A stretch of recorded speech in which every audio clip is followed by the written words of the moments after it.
وَأَنْتُمُ الْأَعْلَوْنَ إِن كُنتُم مُؤْمِنِينَ صدق اللہ العظیم۔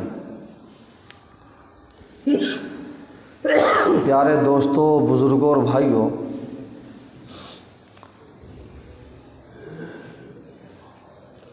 اللہ تبارک و تعالیٰ نے مسلمانوں کو دنیا میں جس مقصد جس کام کے لیے بھیجا ہے، مسلمانوں کی کامیابی، سربلندی، مسلمانوں کا غلبہ، کم مسلمان کامیاب ہوں گے، کم مسلمان ناکام ہوں گے، کس کام کو کریں گے تو ان پر ذلت و پستی آ جائے گی، کس کام کو انجام دیں گے تو اللہ تبارک و تعالیٰ فتح، نصرت، کامیابی عطا فرمائیں گے، یہ ساری کی ساری چیزیں اللہ تبارک و تعالیٰ نے قرآن کریم میں بتا دی ہیں۔ نبی کریم صلی اللہ علیہ وسلم، صحابہ کی زندگی، تابعین، تبع تابعین، یہ ساری کی ساری زندگی ہمارے سامنے ہے۔ ان لوگوں نے اس طریقے کو اپنایا، اس پر وہ چلے تو ہمیشہ انہیں کامیابی ملی، آخرت کی کامیابی تو ملی ہی، دنیا میں بھی سرخرو ہوئے اور دنیا ان کے قدموں میں آ کر گری اور ذلیل ہو کر آئی۔ اور جب جب بھی مسلمان قوم کا رشتہ اللہ تبارک و تعالیٰ سے چھوٹا، اللہ سے ہٹا، نبی کی تعلیمات سے ہٹا، نبی کریم صلی اللہ علیہ وسلم کی سنتوں کو چھوڑا، آپ کے طریقے سے ہٹ گئے، پھر ناکامی کا منہ دیکھنا پڑا، ذلت و پستی آئی، پریشانیاں، دشواریاں ان کے سامنے آئی، ہر طرف ذلیل و خوار ہوئے۔ 1000 سال تقریباً وہ گزرے ہیں کہ جس میں ہر موڑ پر، ہر قدم پر، ہر لمحے پر اللہ تبارک و تعالیٰ نے مسلمانوں کو کامیابی دی، سربلندی ملی، سرفراز ہوئے، حکومتیں ملی، سلطنتیں ملی، بڑی بڑی حکومتوں نے ان کے سامنے گھٹنے ٹیکے اور ان کی طاقت کا لوہا تسلیم کیا۔ 1000 سال وہ گزرے ہیں، اور جس کے اعتراف صرف مسلمانوں نے نہیں، غیروں نے بھی کیا۔ وہ 1000 سال ایسے گزرے ہیں کہ مسلمانوں کو چھوڑ کر جو غیر قومیں ہیں انہوں نے بھی اعتراف کیا، اور کلمہ لا الہ الا اللہ کی آوازیں ایک خطے میں نہیں پوری دنیا میں گونجی تھی، اور ساری کی ساری قومیں کلمہ لا الہ الا اللہ کے زیر نگی تھی، اس سے ڈرنے والے تھے، ان کو ماننے والے تھے، ان کو جزیہ ٹیکس دینے پر مجبور تھے۔ ایسا رعب، دبدبہ، ڈر، اور سارے کا سارا صرف یہی تھا کہ مسلمانوں نے اس طریقے کو اپنایا، اللہ تبارک و تعالیٰ نے جس کا حکم دیا، نبی پاک صلی اللہ علیہ وسلم نے جس کی تعلیم دی، آپ کے طریقے کو اپنایا۔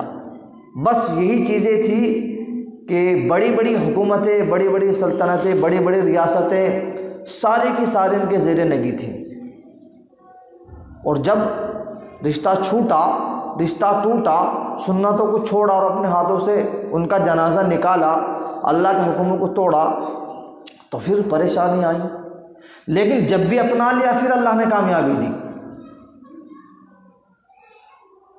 اس وقت میں بھی اتار چڑھاؤ تو آیا ہے، اس سے انکار نہیں کیا جا سکتا، ہواؤں کے جھونکے اور آندھیوں کے جھونکے تو آئے ہیں، لیکن ایسا نہیں ہوا جیسا آج ہو رہا ہے۔ آج ہر طرف سے مسلمانوں کو ذلیل کرنے کی، پریشان کرنے کی کوششیں کی جا رہی ہیں، ہر طرف سے دبایا جا رہا ہے، شکنجے میں کسا جا رہا ہے، نئی نئی تدبیریں ان کو پھنسانے کی، گھیرنے کی جا رہی ہیں۔ ایسی ایسی سازشیں ہیں جس کا ہمیں اور آپ کو وہم و گمان بھی نہیں، تصور بھی نہیں، پس پردہ ایسی ایسی پالیسی تیار کی جا رہی ہیں، ہمیں اس کا اندازہ بھی نہیں کیا ہو سکتا، اور ہم اپنی مستی میں مگن، اپنے کام میں، اپنے کاروبار میں، اپنے بزنس میں بالکل اس طریقے کو ہٹ کر جس میں اللہ کے رسول ناراض ہوں، لگے ہوئے ہیں۔ کوششیں بہت کی جا رہی ہیں کہ ان پریشانیوں سے کیسے نکلے، ان دشواریوں کا ازالہ کیسے ہو، یہ پریشانی ختم کیسے ہو، نئے نئے طریقے سے جو ہمیں پھنسایا جا رہا ہے ان کو کیسے دور کیا جائے، بہت کوششیں کی جا رہی ہیں۔ ہر سیاست دا آدمی، حکمر آدمی، نیتج آدمی جس لائن سے جو محنت کر سکتا وہ بتا رہا ہے، اپنی رائے پیش کر رہا ہے، کوشش کر رہا ہے، لیکن جو طریقہ نبی کریم صلی اللہ علیہ وسلم بتا کر چلے گئے اس سے ہم کوسوں دور چلے گئے ہیں، جبکہ حقیقت یہ ہے کہ کامیابی اسی میں ہے۔ وَأَنْتُمُ الْأَعْلَوْنَ إِن كُنتُم مُؤْمِنِينَ، وعدہ غلبہ ہے مومن کے لیے قرآن میں، وعدہ غلبہ ہے مومن کے لیے قرآن میں، پھر بھی ہم غالب نہیں، کچھ ہے کسر ایمان میں۔ غالب نہ ہونے کی وجہ یہی ہے کہ ایمان میں کہیں نہ کہیں کچھ نہ کچھ کسر ہے، ورنہ مغرب کی وادیوں میں گونجی اذاں ہماری، مغرب کی وادیوں میں گونجی اذاں ہماری، رکتا نہ تھا کسی سے سیل رواں ہمارا۔ یہ تو وہ قوم تھی کہ جس نے دریا میں گھوڑے دوڑا دیے، دریاؤں نے راستہ دیا، بڑے بڑے حکمراں، بڑے بڑے رؤساء سربراہان کے سامنے جھک جاتے تھے، اور کیسا ہی مسئلہ ہو اللہ سے اپنے سارے مسائل حل کراتے تھے، خواہ جنگ بدر ہو یا جنگ خندق ہو یا جنگ موتا ہو، ایک نہیں ہزاروں مثالیں اور تاریخ بھری پڑی ہے ان کے کارناموں سے، لیکن رشتہ اللہ تبارک و تعالیٰ سے مضبوط تھا، سنتوں کو مضبوطی سے تھامے ہوئے تھے، تو اللہ تبارک و تعالیٰ نے 100% کامیابی دی۔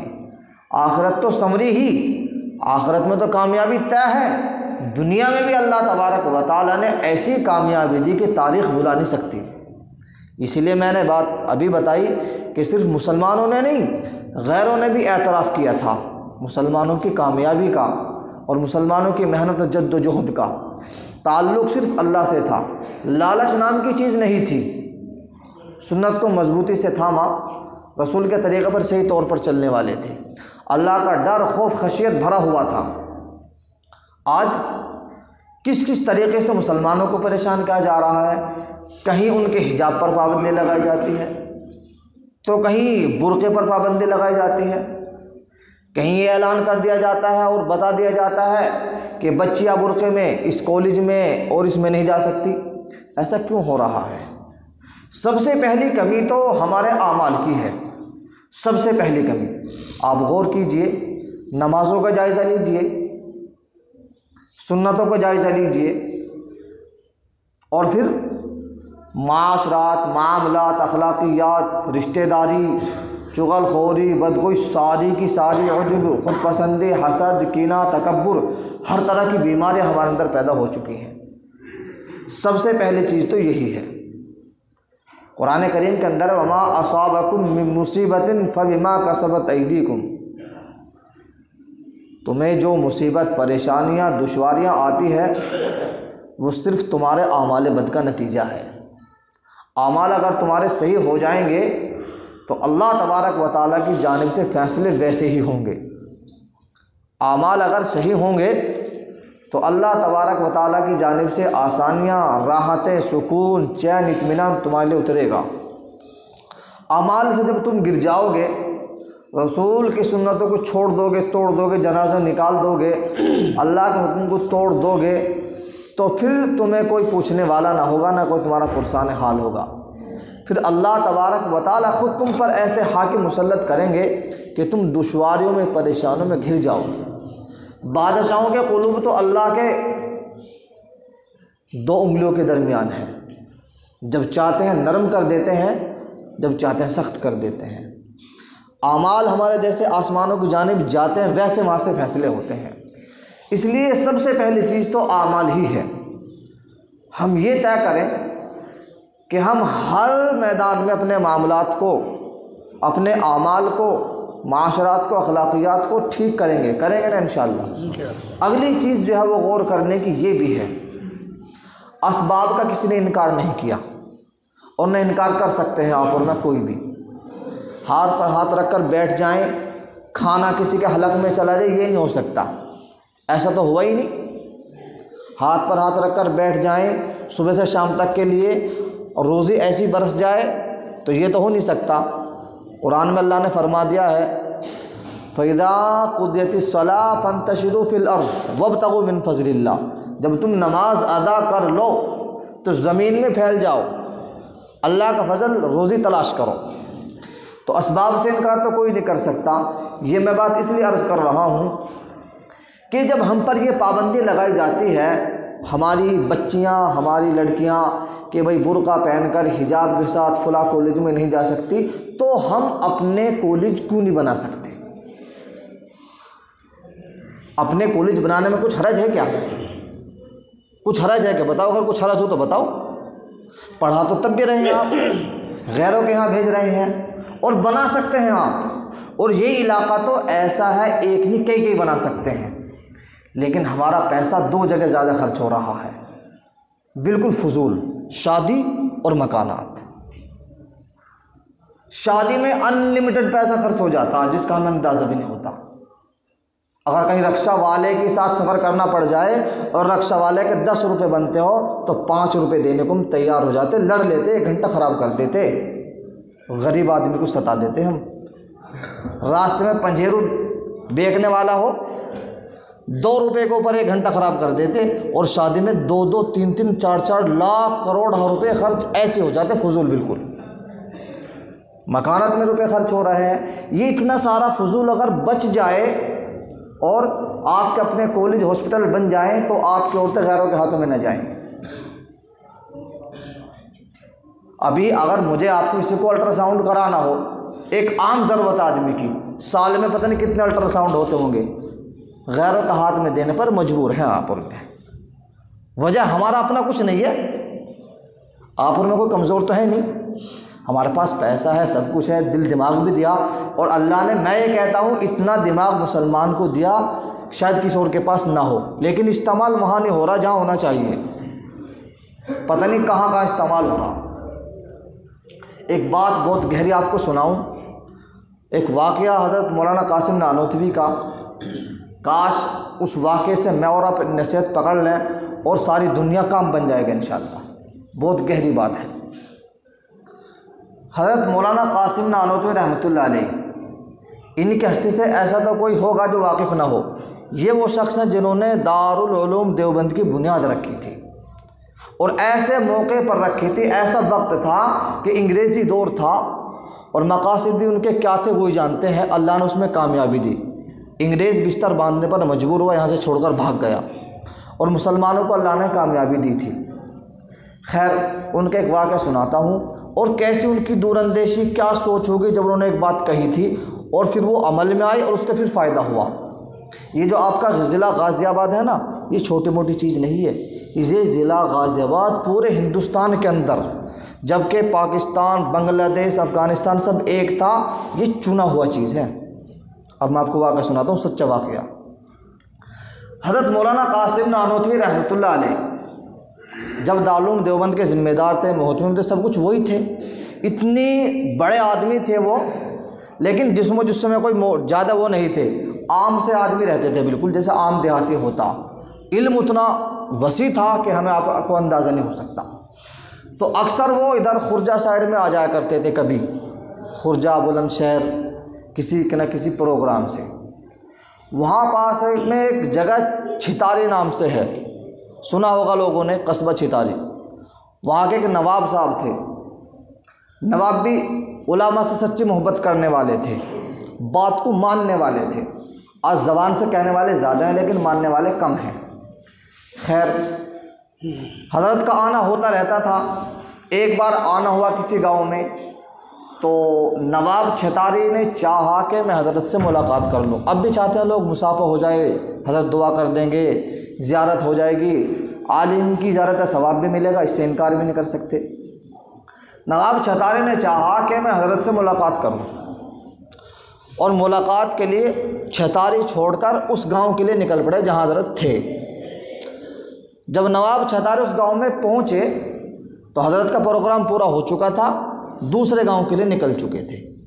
یہ سچا واقعہ ہے۔ حضرت خرجہ پہنچے تو وہ اس گاؤں میں پہنچے، نواب چھتاری خرجہ کے لیے نکل پڑے، چلو وہاں ملاقات ہو جائے گی۔ جب تک وہ خرجہ پہنچے نواب چھتاری، حضرت وہاں سے فارغ ہو کے دوسرے گاؤں میں جا چکے تھے۔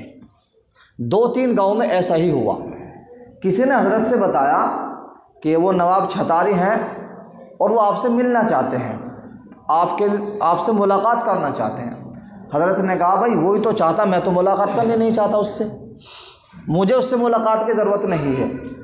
اور اس سے کہہ دینا اگر وہ مجھ سے ملاقات کرنی چاہتا ہے تو غازی آباد کے ریلوے اسٹیشن پر مسجد بنوا دے، یہ بات کہی۔ اور جب وہ مسجد بنوا دے گا پھر میں آ کر ملوں گا انشاءاللہ خود اس سے، یہ کہا۔ یہ غازی آباد کا ریلوے اسٹیشن سارا جنگل تھا، کوئی مکانات کوئی عبادت اس وقت میں وہاں بالکل نہیں تھی۔ ایسا کیوں کہا؟ یہ ان کی دور اندیشی تھی، ضرورت تو وہاں تھی نہیں، لیکن کیا ضرورت پیش آنے والی تھی، کیوں کہا، یہ گہری بات تھی۔ حضرت نے یہ کہہ دیا کہ اگر مجھ سے ملنا چاہتا ہے تو وہاں مسجد بنوا دے ریلوے اسٹیشن پہ، میں خود آ کر ملوں گا انشاءاللہ۔ یہ بات کہہ کر حضرت روانہ ہو گئے۔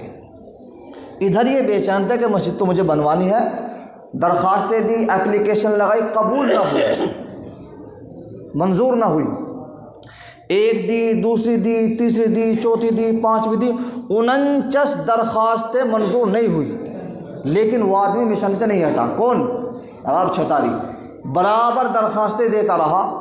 بیچ میں یہ بھی نہیں کہا حضرت سے جا کر کہ جی بتاؤ کیا کروں، اتنی درخواستیں دے دی قبول نہیں ہو رہی، کیا کروں۔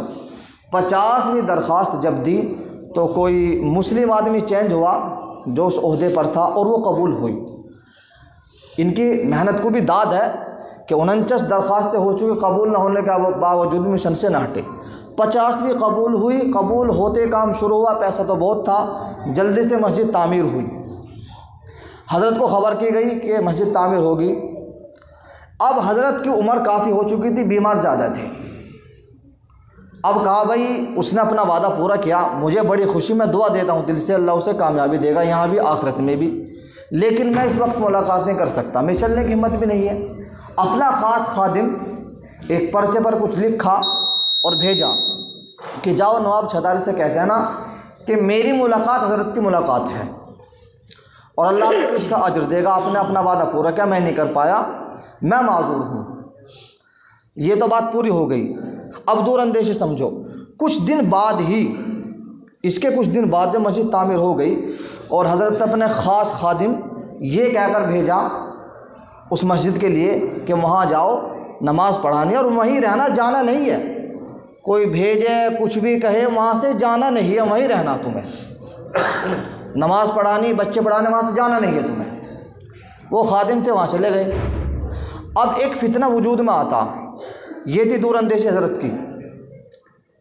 آج بھی دنیا میں سب سے زیادہ جو ہے عیسائی ہیں، آج بھی دنیا میں سب سے زیادہ عیسائی ہیں۔ عیسائیوں کا ایک مشورہ، ایک میٹنگ ہوئی انگلینڈ کے اندر کہ ہندوستان کے اندر پادری عیسائیت کیسے پھیلے۔ بہت غور کرنے کے بعد جبکہ پاکستان، سری لنکا یہ سب ایک تھا اس وقت کی باتیں ہی، غازی آباد کو چنا تھا انہوں نے کہ غازی آباد میں تم نے اگر اپنا کام جما دیا تو تم کامیاب ہو جاؤ گے۔ 40 پادری اس وقت میں غازی آباد بھیجے تھے انہوں نے، 40 پادری۔ اب وہ یہاں آ گئے، جگہ جگہ پروگرام کرتے ہیں، جگہ جگہ جلسے جلوس کرتے ہیں اور عیسائیت کے حقانیت ثابت کرتے ہیں، اسلام کو برا بتاتے ہیں، اسلام کی برائیاں کرتے ہیں۔ لوگ بہکاوے میں ورغلانے میں آنے لگے تھے، پریشان ہو گئے تھے۔ عالم اتنے زیادہ نہیں تھے، پڑھے لکھے لوگ بہت کم تھے، لوگ پریشان ہوئے اب کیا کریں۔ تو لوگوں نے کہا بھائی غازی آباد کے ریلوے اسٹیشن پہ جو مسجد ہے اس میں ایک مولانا صاحب ہے، ان سے جا کر ملتے ہیں۔ یہ دور اندیشی تھی۔ وہاں گئے 2-4 آدمی، حضرت اس طرح سے کچھ لوگ ہیں جلسے جلوس کر رہے ہیں، عیسائی لوگ ہیں، پادری لوگ ہیں، بہکا رہے ہیں، آپ جو ہے چلیے کہ بھائی مجھے حضرت نے یہاں نماز پڑھانے کے لیے بھیجا، بچے پڑھے، میں نہیں جاتا، جاؤ تو اپنا کام کرو، واپس کر دیا۔ اس کے بعد 2-4 لوگ اور بڑھ کے گئے، پھر گئے، انہوں نے پھر یہ کہا بھائی مجھے جس کام کے لیے یہاں بھیجا میں یہ کام کروں گا، میں نہیں جاؤں گا، اپنا کام کرو جاؤ۔ پھر جب اور زیادہ لوگ ذمہ دار لوگ گئے اور یہ کہا کہ بتاؤ اسلام پر ڈاکہ ڈالا جا رہا ہے، اسلام کو ورگلایا جا رہا ہے اور لوگ بہک رہے ہیں، آپ چلیے کہ اچھا پھر ایک کام کرو، یہ 3 بچے لے جاؤ۔ وہ بچے 13 سال کے، 14 سال کے، 15 سال کے تھے، بس اس سے زیادہ نہیں تھے کہ یہ کافی ہیں۔ اجی آپ کیسی بات کر رہے ہو، اتنے بڑے بڑے پادری ہیں، لوگوں کو بہکا رہے ہیں، یہ بچے کیا کریں گے کہ تم انہیں لے جاؤ، ان سے کام اگر نہ ہو پھر میں آ جاؤں گا۔ تو کیسی تعلیم بچوں کو وہ دے رہے تھے، یہ غور کرنے کی بات ہے۔ کیوں مسجد وہاں بنوائی تھی؟ وہ 3 بچے تھے ایسے ہی، بس 13 14 15 سال کے، زیادہ نہیں تھے۔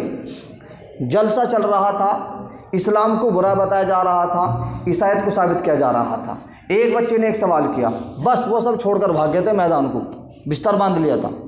ایک بچے نے سوال کیا، انہیں جو 13 14 سال کے بچے تھے، کہ جی عیسائیت جو ہے وہ 3 چیزوں میں تقسیم ہے، بلکانت، عیسائیت، ایک نام اور لیا، آپ کون سی کو ماننے والے ہو؟ آپ کی صحیح کیوں ہے، 2 غلط کیوں ہے؟ اس طرح کے سوالات کیے، اس طرح سے گھیرا کہ جواب نہ بنا اس چھوٹے بچے کے سوال کا، اور بستر باندھ کر چلے گئے۔ کیسی دور اندیشی تھی، کیوں مسجد وہاں بنوائی تھی؟ آج نواب چھتارے کے نام پر کتنا صاحب جا رہا ہوگا۔ میرے کہنے کا مقصد یہ ہے، آپ لوگ اپنی شادیوں پر پیسہ خرچ کم کرو، مختصر کرو، مکانات پر پیسہ کم خرچ کرو، اپنے کالج، اپنی یونیورسٹی، اپنا سب کچھ بنا سکتے ہیں آپ۔ ہر آدمی آپ کے لوہے کو تسلیم کرے گا، سارا کا سارا پیسہ پتہ نہیں کہاں خرچ ہو رہا۔ آپ چھوٹا سا موبائل میں کام چلا سکتے ہو، مہنگا موبائل مت لو۔ یعنی جو پیسہ فضول ہو رہا ہے آپ اس کو صحیح لگا لو، انشاءاللہ آپ کامیاب ہو جاؤ گے۔ اعمال کو سدھارو۔ سب سے مین چیز تو نماز ہی ہے۔